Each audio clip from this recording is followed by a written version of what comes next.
And we're live. Hello. Hey, Noelle, how are you? I'm good. How are you, Brian? I'm great, thanks. I'm really, really good. How did you find that countdown? Very exciting. Very exciting. Lots of anticipation. I know, massive build up to this. So, listen, really excited. Thanks so much for joining us, Noelle. Really appreciate it. I'll introduce you properly now in just a moment. For everyone that's joining us live, that's just trying to find their seats, pop a note in the chat there. If you're watching on YouTube, on LinkedIn, on Facebook or Twitter, we're going out live across all those streams. Pop a note in the chat or in the comment section. We'll see it here. Let us know that you can hear us and see us okay before we get started. That would be great. Let us know where you're tuning in from as well. So I'm in Ashtown in Dublin, right beside the Phoenix Park. You're in Cork, Noelle? I'm actually in Tipperary. It's a Ooh, long way. it is. It is. Whereabouts in Tipperary? I am in Care County Tipperary. Very So, nice. Very yeah, a nice. place with the So castle in the middle of the town. that's right. Is that famous enough? Is that in a few movies? Yeah, it is. We had Yeah. Matt Damon here last summer, so I said Ah, if it's good that's enough for right. Matt Damon, I'll move here.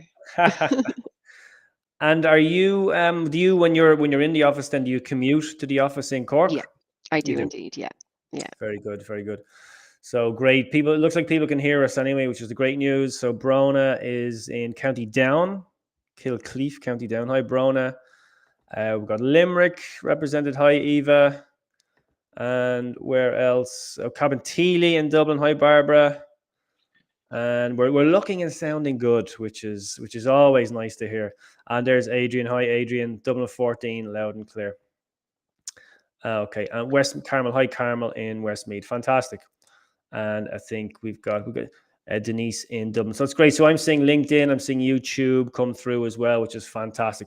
So let me just kick off with a very quick introduction. So hello and welcome to the latest in our Workwell live webinar series. So the goal of our Workwell webinars is to promote and share ideas and advice that can support in improving our own well-being and the well-being of our colleagues and our wider work environment. So the live webinars are just one part of the Workwell community. We also have a podcast, we have blogs, we have a private forum, and we have an online education hub called the Workwell Institute. So all of our Workwell resources are curated through our free weekly Workwell newsletter. So if you go to workwellireland.ie, you can sign up to the mailing list for free. Now, to introduce our guest today. So Noelle Mulcahy is a wellbeing and experience specialist at Teamwork. So Noelle joined Teamwork in April 2020, and since that time has been ensuring that employees are well in work. And so that's something she's been passionate about. So Noelle has over 10 years of experience in HR and sectors including telco, BPO, pharma, and now SaaS. So Noelle, I think you're going to have a bit of a presentation. You're going to tell us about a little bit about your role, about Teamwork, and kind of our goal today. Really, we're going to kind of count down to National Workplace Wellbeing Day. So maybe you're going to share with us some advice. We'll have a chat about some of the initiatives people and companies can do in the run-up to Ireland's National Workplace Wellbeing Day, which is taking place on April 29th. So it's actually only a few weeks away, really, at this stage. And at any stage during our session today, guys, use the chat.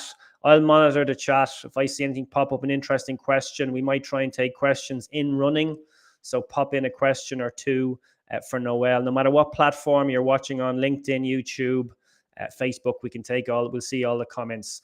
So Noelle, listen, thanks so much for joining us. And I'll hand over to you. Thank you so much. Thank you so much, Brian, for inviting me to speak here today. It really is a privilege to talk to everybody about some of the great things that we're doing for our people here at Teamwork.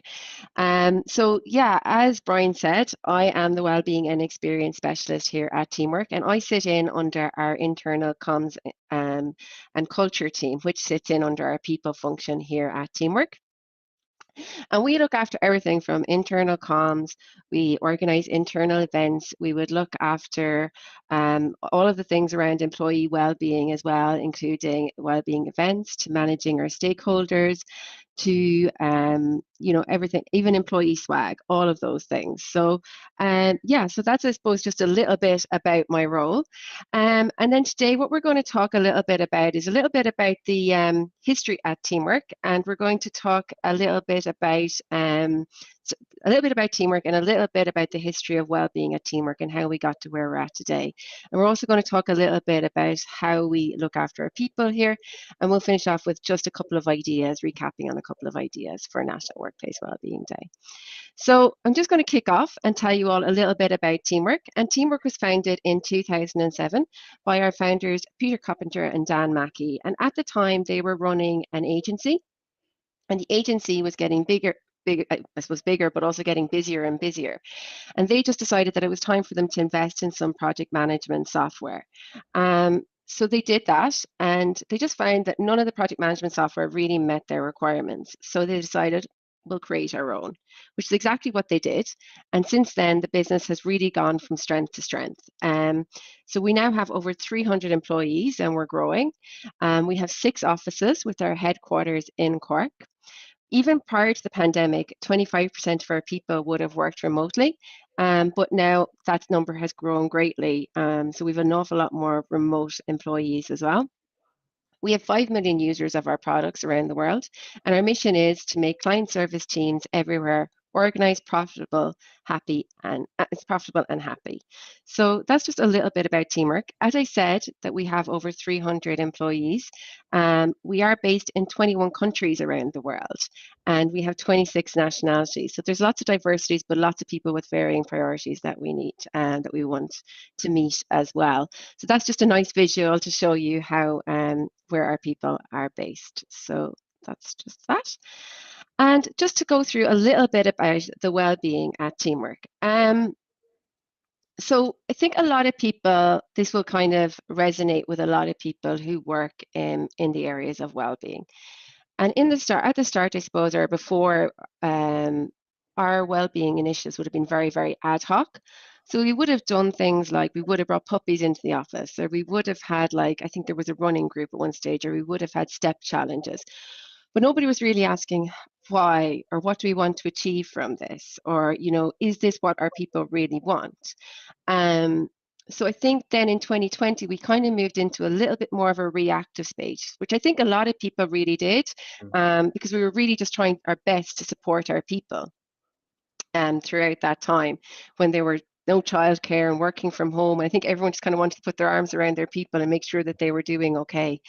And we did an awful lot of good stuff at that time, but we did do an awful lot of stuff as well. So we did things like resilience training, we did step challenges, we did photo competitions. There was something on nearly every couple of weeks, really, some kind of an event, just to try and bring people together and build that connection. And we just kind of felt, we could actually do a bit better. So we decided that it was time that we'd go out and we'd ask our people what it is that they actually wanted from a wellbeing program, and just have a more specific, more targeted program for our people, and just to get a little bit more proactive around it all. So Teamwork Thrive was born. So we went out and we surveyed our people. We surveyed, we had 240 employees at the time, and 170 people came back. So we had a really solid sample of people that came back to us. And mental health and work-life balance came out on top as being the most important thing for our people at the time, and the most important focus area, followed closely by physical and financial well-being, and then followed closely by relationships. Now, I would say, even though relationships didn't come in as being the top priority, when we actually dug down deeper into the free text boxes, a lot of people did reference things like connection, like loneliness.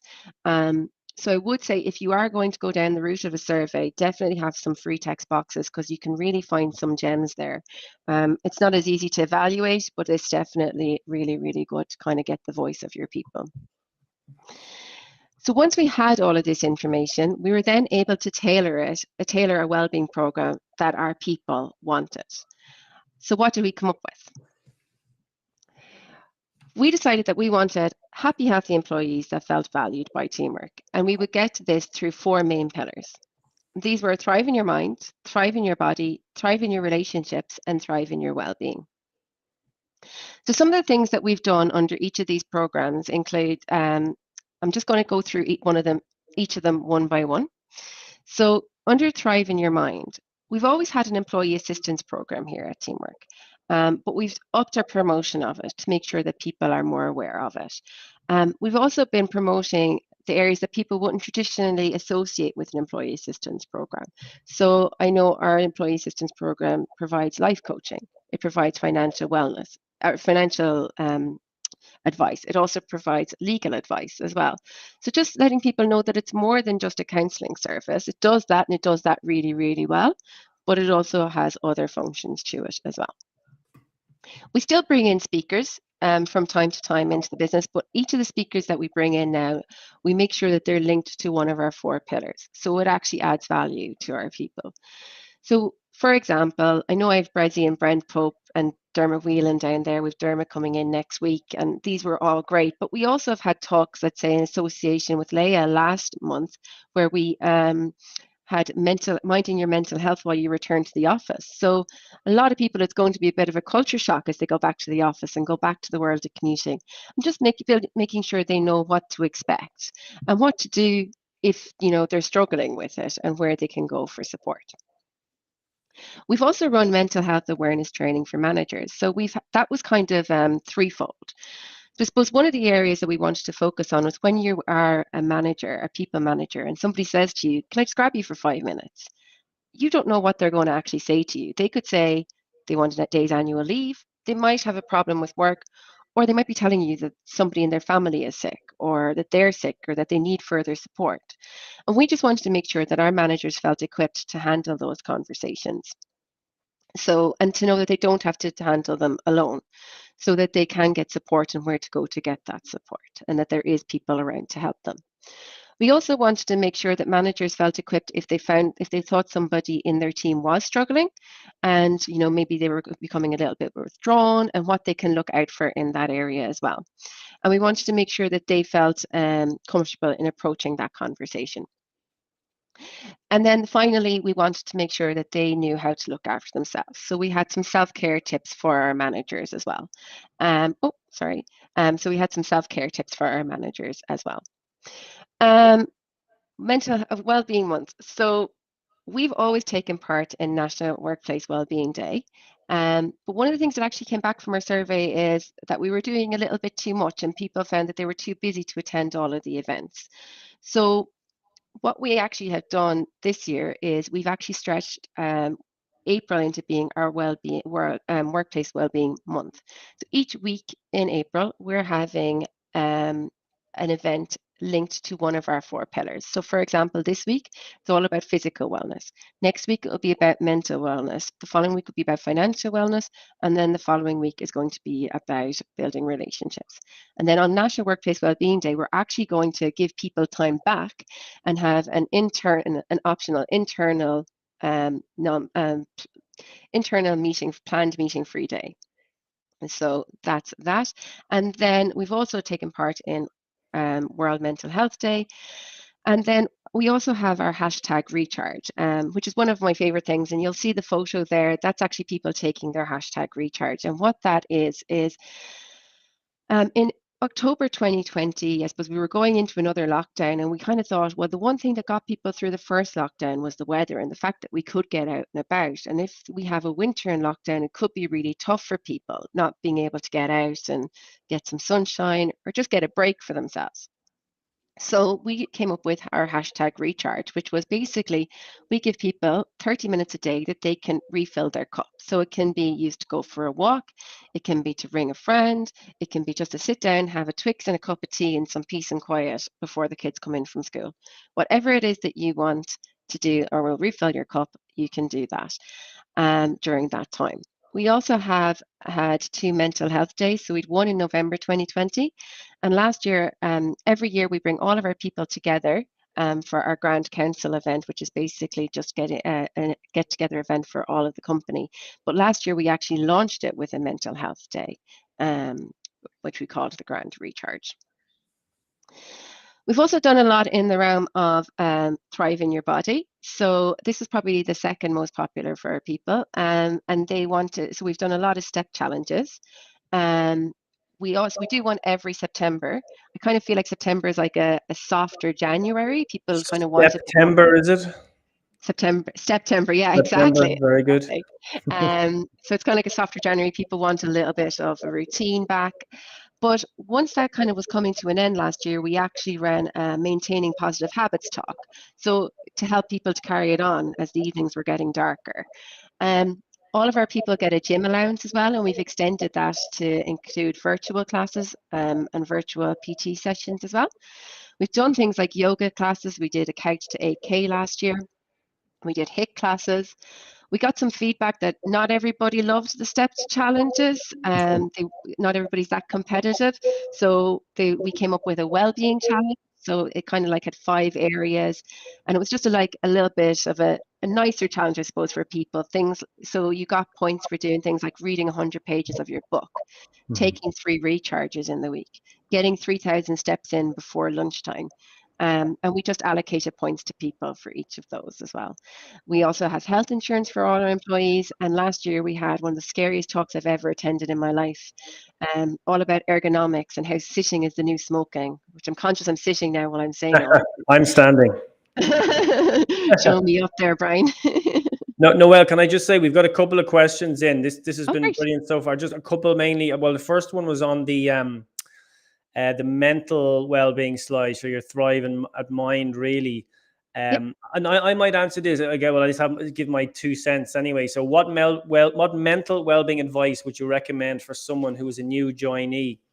So, well, the first thing I would say is, well, I guess we're not mental well-being experts, but for someone that's a new joiner, what we can do as, let's say, the people that are running or supporting the well-being program in our workplace, and we can certainly make all new joiners aware of the supports that are available. I mean, if the EAP, as you mentioned, that you guys have, and what's included with it, and even everything down to how you contacted, the numbers, the details you need to provide, if you have mental health first aiders, those kind of things, but any kind of supports that are available, that's what I would say, and just make it very clear, and do what you can as well to support connection within the workplace, especially for a new joiner. I think that might be something you're going to be touching on a little bit later, if I'm not mistaken, Noelle. So I don't know if you have any comments on that.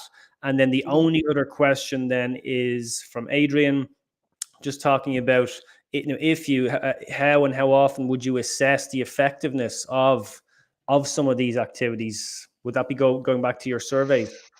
Yeah, so we had our survey last year, but actually after we run an event, we'd usually send out a feedback survey as well. So I'm going to touch on that later on as well, just to make sure that we're staying on track and that we are still I suppose that we are still doing the right thing. So just to make sure that we would usually send out some feedback surveys as well afterwards as well. Excellent. And people are great as well. They do just kind of tend to tell us as well if there is anything. So that's fantastic.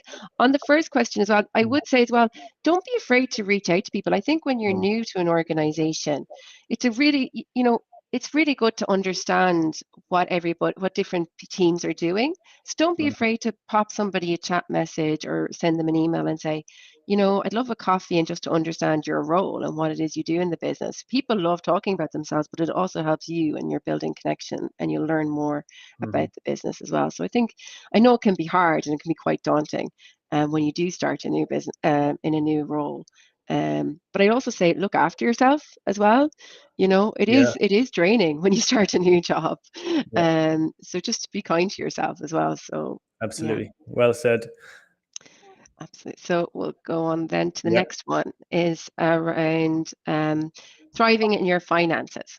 So under this heading, I suppose this kind of came back into 2 main areas it can be broken down to. People want to understand the benefits that they have available to them, which we do have quite a lot of benefits for our people. But people didn't fully understand them. But people also wanted help in preparing for the future, which kind of looked at either some people wanted from like a pension perspective or savings perspective, but other people actually wanted it from a mortgage perspective and actually understanding how do you apply for a mortgage, kind of thinking of that old ad, I don't know what a tracker mortgage is kind of thing. But actually, so I suppose we've really kind of made an effort to make life a bit easier, because I think a lot of this stuff is life admin that we all put on the long finger. And we've just tried to make it easier by bringing it to our people. So what we've done is we've run 2 benefits roadshows now. where we go out, we'll actually bring in our benefits providers in to do talks for people. And people can also then set up one-on-one sessions with them afterwards as well. So people like our pension providers, our healthcare providers will come in and literally tell them what they can claim for on their health, on their healthcare, or the benefits of starting AVCs, or all of those things. And we always have a great uptake in our pension afterwards. So more people either join or they add AVCs onto their pension. So I think that just shows how effective they actually are. We also, It's so important to communicate, what you're doing and what you have. And so often I see companies miss that out. They might have a great initiative or program or package, but half the employees don't even know about it. So there's a great white paper on this, the importance of strategic communications when it comes to your wellbeing program. So you're getting out there with a roadshow is an excellent way to communicate that. Exactly. And then the other thing is we've brought in mortgage providers as well, or mortgage brokers, to talk to people about, what is it that, banks are looking at, or financial institutions are looking at when you are applying for a mortgage. Some people might be saying, I want to buy a house in 2 years. Other people might be saying, I want to buy a house in 6 months. And I suppose those are different conversations, but people can set up meetings, one-to-one meetings with them afterwards as well. And we've done that for people in the UK as well as in Ireland as well, so which is the vast majority of our people, but hopefully we'll be able to expand it further as the time goes on. We've also linked up with a local credit union around savings options as well. They've come in and done talks with our people. Our pension providers have offered free financial advice to people as well. They're fully trained financial advisors, of course. And we've done things like mortgage protection as well, and things, and negotiated discounts with like our local gym and things like that as well for our people. It's just to make sure that we're looking after people as well as we can. Now, in the area of relationships, I'm going to hold my hands up, and I can't take the credit for all of this stuff, but I think this is a really good example of when you are doing something as a business that works and building on that from a well-being perspective. So the first thing you will see there is the connect call. That's not something that came out of our wellbeing strategy, but it is something that since the start of the pandemic, every Thursday at 3 o'clock, we all get together as a business and we will discuss. It's a company call that will have business updates. We'll have people updates. It will have any good news. So if we've new starters, promotions, babies, weddings, that's all going to happen there. But we've also, and then we do some fun, like we do a Kahoot quiz or whatever, or something, or some fun at the end. But we also lately have done things like our coffee roulette, which is basically for the last 10 minutes of the call, we'll put people into totally random breakout rooms, and they can just have a coffee and a catch up with somebody. They don't know who it's going to be. It could be somebody on their team. It could be someone they've never spoken to before. It could be the CEO. It could be a new starter. You just don't know. And it's just you sit there and you have a coffee and a chat with them, which is really, really nice. I think every company did the team quizzes throughout the pandemic. I think they're probably something people are like, I don't want to see another quiz again, but it is something that we have done.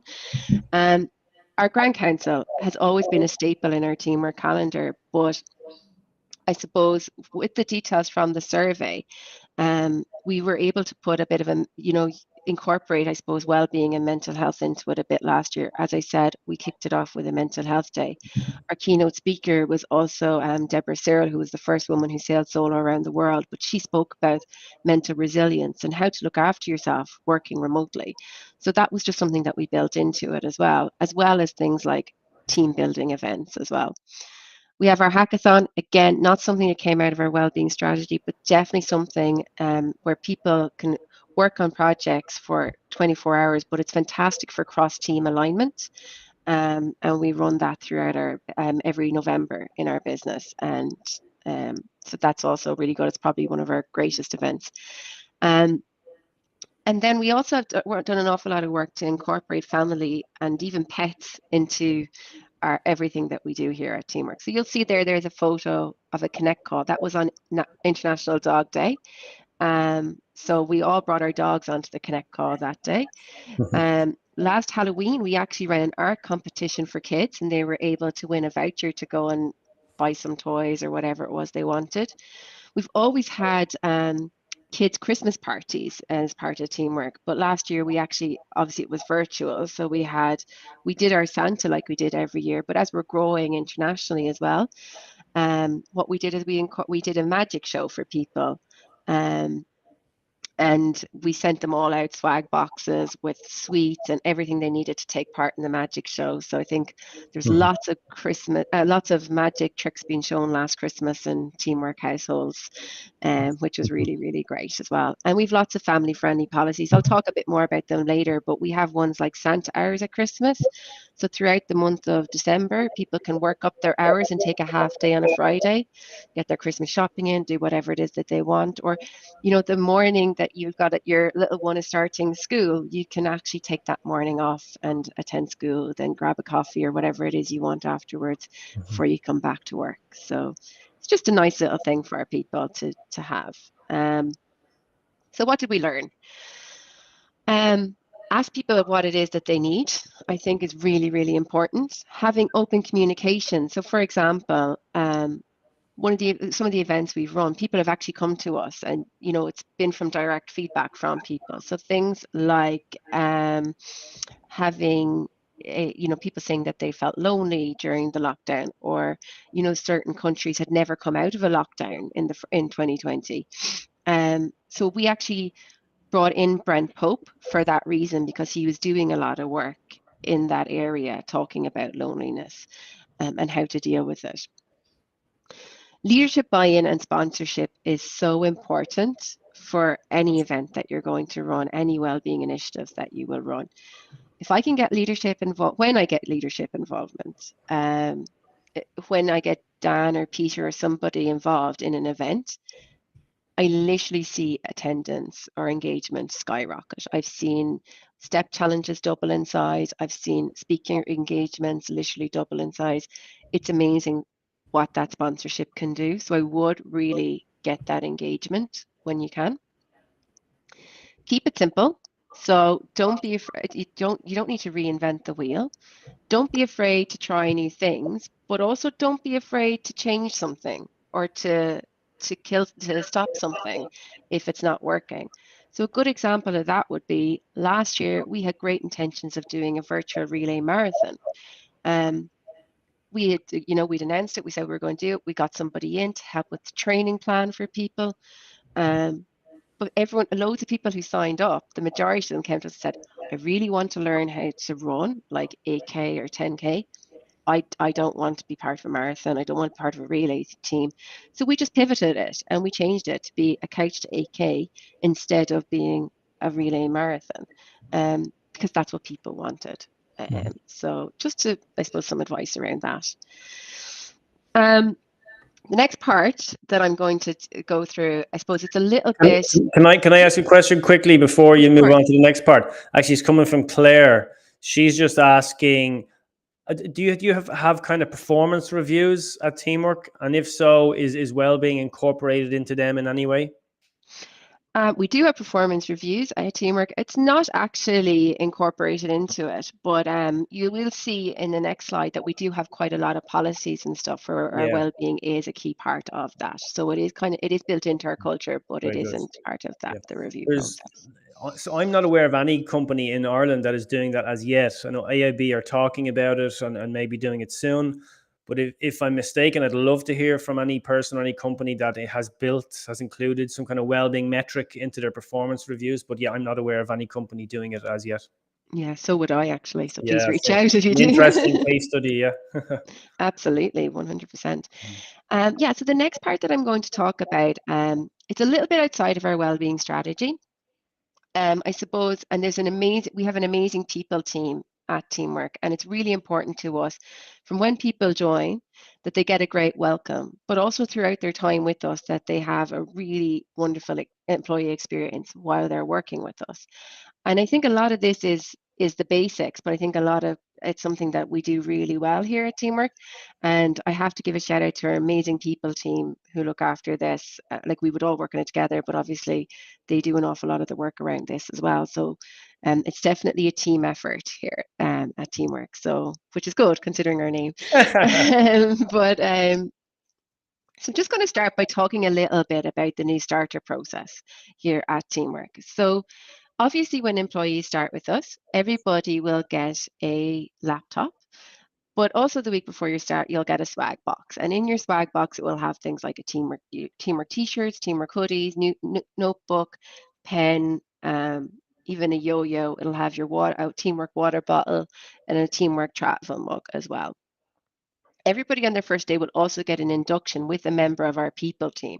So that's also really, really good for people. And they will also all be given a buddy system. Sorry, a buddy, so that we have a full buddy system, so that people can actually, it's usually somebody outside of your team that you can actually meet with, have virtual coffees, and it's just like a friendly face that you have and somebody that you know outside of your team, and to help you get to know teamwork. We have a chat channel as well that we use internally for all new starters. So people are in there for the first 8 weeks at Teamwork, and it has all new starters in there, but it also has our people team in there, and it has our IT team as well. So it's a completely safe place for them to ask any questions that they might have. Everybody is assigned a task list when they start with Teamwork, and it's really to help them get familiar with Teamwork, get familiar with our products. But it does everything from, have a hashtag recharge in your first week, or reach out to 5 people outside of your team, creating your teamwork profile, all of those kind of things. We actually start all our people on a Tuesday. We kind of feel Mondays are tough enough, but I think it's nice for new starters to have a slightly shorter week as well. But it's also good for us as a company, because it gives us an extra day to get people up on the system as well. So, but the Thursday after they start, we'll always give a welcome to everybody on the Connect call. So they'll get their photo will be up, their role, and it will just give them a big shout out on the Connect call as well. Finally, and something we've always done in Teamwork is people will, in their first couple of weeks, will have coffee with our founders. Obviously now it's a virtual coffee, but they will get to sit down with Peter and Dan and actually have a virtual coffee with them. And they'll just tell them a bit about the company, their values, or whatever else it is that comes up. And they'll just kind of get to know them. It's something that we're really keen to maintain. And that I know Peter, it's really close to Peter and Dan, that hearts that they do maintain it, and that they do keep getting to know new starters, which is nice. And then the other things that I just want to touch on briefly is around our policies. Like, we do have a lot of our policies, a foundation of them is to look after our people. So we obviously have things like flexible working hours. We have a lot of family-friendly policies. I know I mentioned about getting the mornings off of the first day of school. But we also have things like the right to disconnect, or our early pregnancy loss policy as well. As I mentioned before, all employees get €400 towards their gym membership. We have our bike to work, our employee assistance program, health insurance. We also have an education assistance and conference fund. So all employees every year get €1,400 that they can put towards if they want to attend a conference, if they want to do a course, even if they just wanted to buy books that will help their development. Maybe not the latest Marion Keys, but you can get any books that will help your development as well. We have LinkedIn Learning. We also have 30 days annual leave, which is great for our people as well. And we also have our hashtag recharge. So that's pretty much everything from a teamwork perspective. So just to kind of, I suppose, wrap up, I have put together a little slide. A lot of this I have spoken to already around ideas for National Workplace Wellbeing Day. So feel free to borrow anything that we've spoken about already. But just some ideas that we do have, I've kind of just broken them out into high effort, high investment, low effort, and low investment. So things like, if you've got time and you've got money, I suppose, to invest in it, things like a spin-a-thon can be great. Giving people gifts, so it can be like treats, like healthy food or healthy treats, or we actually sent out wellbeing boxes at one stage throughout lockdown for all of our people. I actually think with everything going on in the world right now, I think there's nothing that will help people's well-being more than giving back. There's so much happening. So I think that, running a charity event could be a good idea for National Workplace Wellbeing Day. Run training for your managers or your employees, whether it's resilience training or building healthy relationships, anything like that would be really good. Or interviews with your leadership team members. That can also be really impactful, asking them how they look after their well-being. Another areas are things like blog posts, having group coffee catch-ups, lunch and learn. So maybe there's people in your team, employees that you have that might be yoga teachers, or they might be life coaches, or you never know. When you talk to people, you'll be fascinated as to the skills that some people have, and people might be interested to do lunch and learn sessions around that. Having like a walking groups or runs as well, and also promoting what you have, which is what we spoke about earlier on. I also think that I'm a big fan of National Workplace Wellbeing Day not being like a helicopter event, using it to either promote what you have or launch something new. So why not launch a survey on the day? If it's something that maybe you've done nothing in this area before, but you actually want to start, why not launch your survey on that day or launch a policy on that day? And then other ideas are things like exercise classes or yoga classes, getting speakers in, cooking demonstrations, or a Q&A with a wellbeing practitioner. And then finally, if you've got absolutely no budget and you're really limited on your time, get your team to map out a lunchtime mile around the office, or map our lunch or a lunchtime mile around their house. Or Brian is doing a 5K walk and talk in the Phoenix Park on that day, and That's get right. people to. So yeah, exactly. So they don't even have to map it out. They can just attend your event. Run photo competitions, recipe sharing, healthy recipe sharing, maybe a small prize for the best fake away. You can, our hashtag recharge can be quite, as a really good opportunity as well, a good idea as well. Or a meeting free day, or even mindfulness. Like, you don't have to get somebody in to train or to do a mindfulness session with people. We've literally got the Calm app or used YouTube videos and brought everybody on a call and just done that for 10 minutes. Zero cost, takes 10 minutes of people's time. There's so many free resources out there. It's not something that you need to spend a lot of money on to get a maximum impact. So I think that's kind of everything from me. If there's any questions left or anything, I'd love to hear them. And I've just got my contact details there as well if anybody wants to reach out afterwards. Brilliant. Yeah, Noelle, that was fantastic. Tell you what seems to be so clear is kind of the message I'm getting across the whole presentation is that, at Teamwork Wellbeing, it's nice to recognize Wellbeing Day and do something to mark the day, but wellbeing is something that exists all year round at Teamwork, as it should at every organization. So, we have all these initiatives running year round, different times of the year. We absolutely mark National Wellbeing Day. We do something on the day, or we launch something on the day, or we talk about something that we have running, that we have ongoing. We communicate about that. But that's kind of the key message, isn't it? It's not just on one day of the year, but it is good to recognize the day. Absolutely. I think that that's so important. I think, it's so easy to fall into the trap of, we'll run yoga on National Workplace Wellbeing Day, and then we've got the wellbeing box ticked. And No, it's not, that's not it. I mean, like, it's so much more than that. And it's about making your employees feel like they're human, at the end of the day, which is, obviously true, Yeah, absolutely. Like, so much I took from that. I mean, one thing maybe that stands out for me is how strong your induction program is. Just so many different points in that induction, just starting on the Tuesday, the kind of introduction. I know the goodie bag, if you like, the swag, but just so much going on. I think we talk about the importance of communication. One of the best ways you can communicate with someone is through training programs.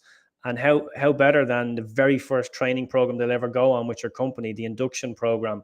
And you seem like you've got a really strong foundation there, and you create a connection with the buddy system that you mentioned, and even with the leadership as well. So I think that's just such a strong. I think people will take a lot from that, from that. I'm trying to, there's quite a few questions coming in now and I'm struggling to scroll. I think Mairead had a question around what do you look for in a wellbeing intervention, or do you have a criteria or something you look for? Does it depend on the pillars or whatever you're looking at that particular time? Yeah, so usually it will come in under our pillars. So we will usually look at the start of the month, start of the year, and we will have intervention under each of those headings, if that makes sense, each of the pillars. So whether like 1 month, we've really kind of focused on less is more. So as I said, we were doing an awful lot before. So for example, we'll have 1 month where we'll dedicate it to, we might just do our benefits roadshow. So that will be all about financial well-being then. And then like this month now is kind of a bit different. We're doing a little bit of everything because we're just trying to incorporate all of the pillars into this month. But yeah, it's just to make sure that it will fit with our people as well, and kind of speak the language. So if we are getting a speaker in, we try to make sure that it's somebody that our people will be interested in as well. And I think our well-being survey gave us like a huge wealth of information. Like we have so much information at our disposal. Like one of the things that did come back, actually a very good example would be a lot of our people working from home were sitting down for 9+ hours a day at their desk and then getting up to cook their dinner, to sit down and watch TV for the evening. And that's where our ergonomics talk came from. So like we do still go back to our well-being survey, to roll out events to see what it is that people wanted, as well as the feedback forms that are coming in from different events as well. It's so important, isn't it, to listen and then to take action on what you're hearing. And that's how over time you build up trust in whatever it is you're doing then as well. Exactly. Here's a great question from Emma, which you might be able to answer or at least provide some feedback on. Do you have any ideas of what best to do when the company has many site locations across Ireland and Europe? She's trying to avoid the divide between the main office and the sites. Yeah, and like this is a challenge that we have as well, actually, because we've got, as I said, we've people in 21 countries, and a lot of people are working remotely now. So I think the first thing I would say is obviously things like, step challenges are great that get people out and about. I would say if you're having a speaker or anything like that, try to make sure, or you're running like a benefits roadshow, anything like that, ensure everything is recorded. So that you can actually share that with people, because that works well in different time zones as well, so that it's not just for people in Ireland or whatever time zone that's in. And as well, I think as well, it's good if you're having a speaker, even like I know this, like it's great to get a name that people recognize, but when you go outside of Ireland, a lot of the time they don't recognize them. So go down the road of expertise, and getting really good psychologists and people who are experts in their area is also really, really good. But also as well, I'd ask people what it is that they want as well. What is it that would help them? Like things like the hashtag recharge can be done anywhere. Like that wouldn't create any kind of a divide, that can be done in any country at any time.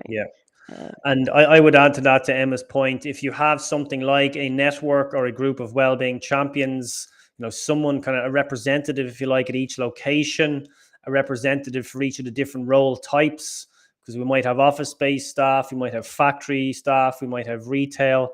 There's different role types that might be represented as well as the different locations. So try and get input from all your different areas as much as possible. Like you'll never please everyone all of the time, but there might be an alternative that you can provide for different groups. So again, back to kind of listening and then communicating then as well.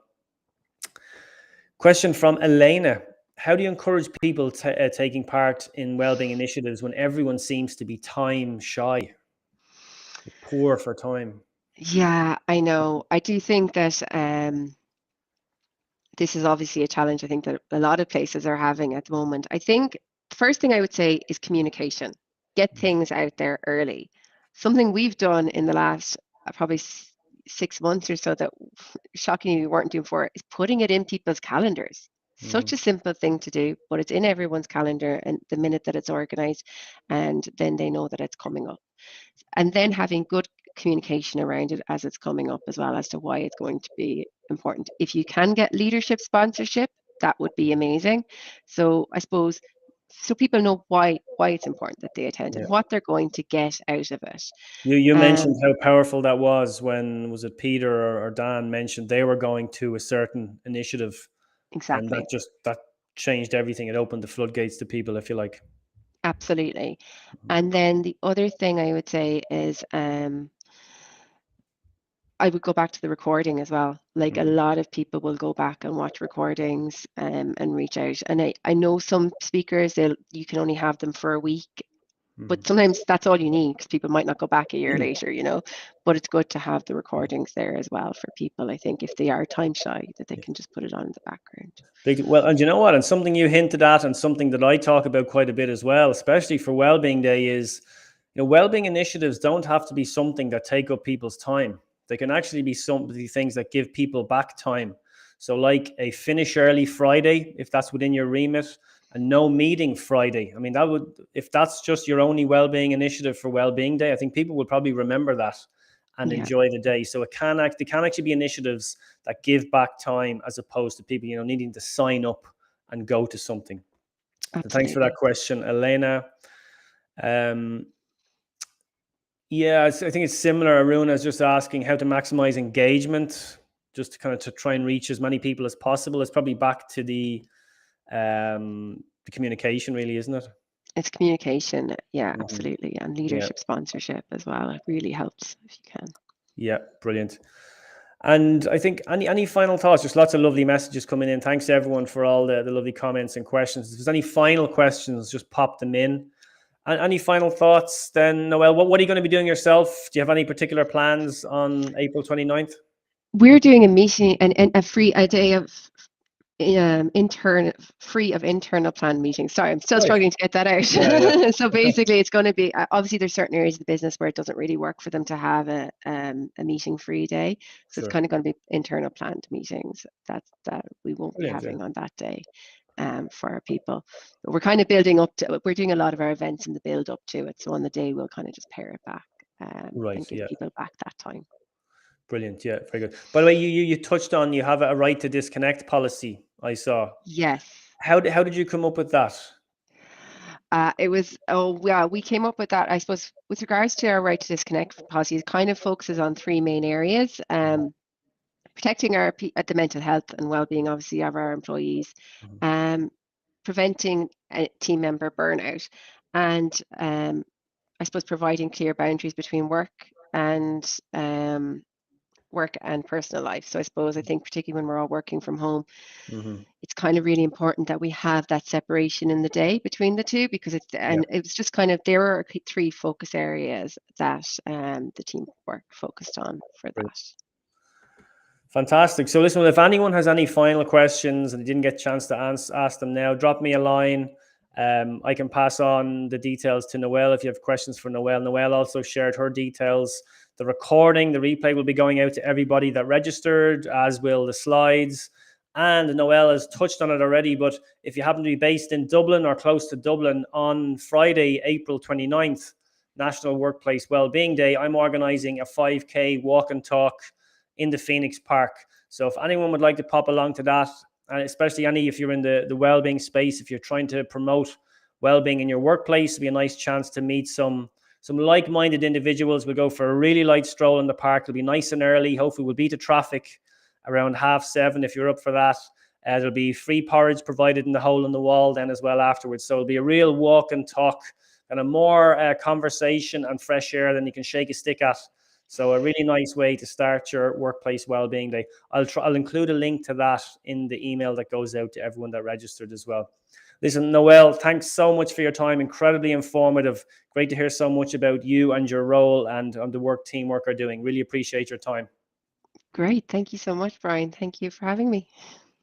A real pleasure. Thank you. And listen, thanks everyone for tuning in. We'll be in touch. We'll send you those details in the emails. And I look forward to chatting to you all again at the next session. So thanks, everyone. Take care.